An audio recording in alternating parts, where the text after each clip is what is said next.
ağır cinsi infeksiyaların müalicəsi barədə olacaq. Yəni niyə görə belə infeksiyası olan insanlar söhbət xlamidiyadan, mikoplazmadan, ureoplazmadan gedir. Bunların xroniki formalarından gedir. Yəni bu nə deməkdir? Bu belə bir ağır infeksiyalardır.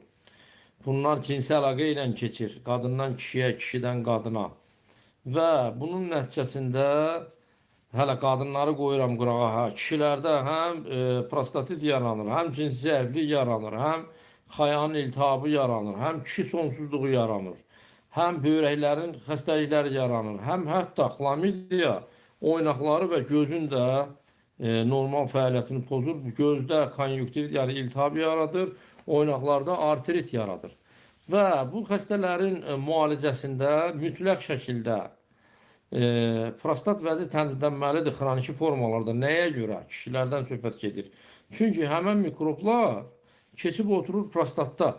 Və burada da görürsünüzmü? Şəhərlərdə də insanlar yazırlar ki, getdim həkimə, antibiotik müalicəsi aldım və sağalmadım. Yəni bu ağır infeksiyalarda antibiotik burada müalicənin ancaq bir dənə növüdür. Yəni tək bir dənə antibiotiklə belə ağır infeksiyaları sağaltmaq olmur. Nəyə görə? Ona görə ki, bu infeksiyalar bədənin dərinlərində gizlənir, prostatda gizlənir və onları oradan çıxartmaq çox çətin olur. Xayalarda gizlənir. Ona görə tək bir dənə antibiotik verdim, hər şey qurtardı. Belə deyil.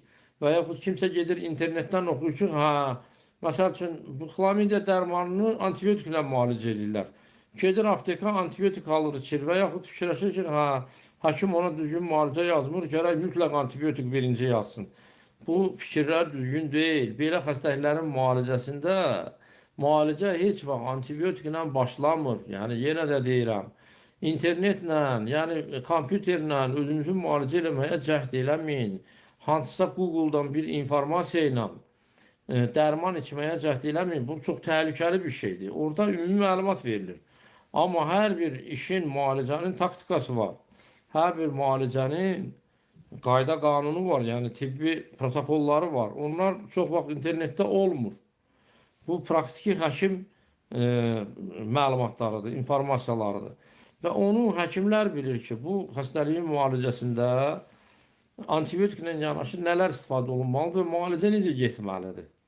Və buradan da mən deyirəm, müalicə necə getməlidir?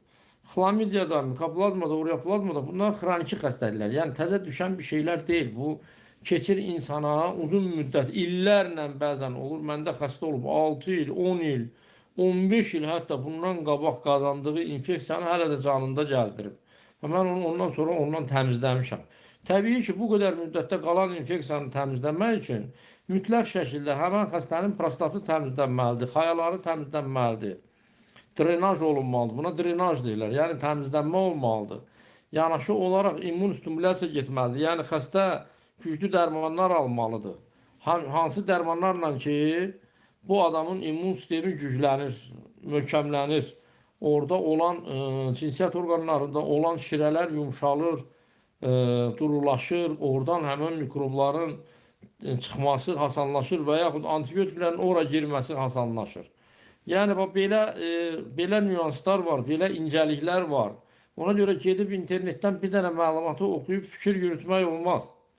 Başa düşürsünüzmü? Yəni burada hər bir işin bir dərinliyi var, bir nətər deyərlər, xırdalıqları var ki, bunu yəni ancaq həkimlər bilir. Və ona görə həkimin dediklərinə qulaq asmaq, onun dediklərini eləmək lazımdır və sağalmaq istəyirsinizsə bu mikrobların müalicəsində protokol kursu 45 gündür. Düzdür, bu 45 günün hamısında insan dərman içmir.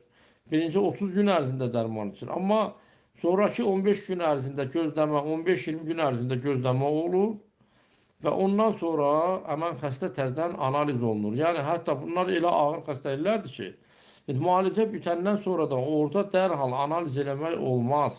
Yəni həmən müddətdə əgər mikrob aşkar olunarsa, o analiz etibarsız sayılır. Mütləq şəkildə müalicədən sonra ən azı 2-3 həftə keçməlidir ki, o xəstəlik, mikrob, yəni insanın bədənindən tamam təmizlənsin. Ondan sonra xəstəni analiz eləmək olar. Ki, yəni ondan sonra dəqiq bilmək olar ki, bu mikrob bundan təmizlənir ya yox. Ha, belə bir məsələlər var. Ona görə belə probleminiz olanda barmaq arası yanaşmayın və çalışın ki, həkimin dediklərinə əməl eləyəsiniz, tam kursu eləyəsiniz.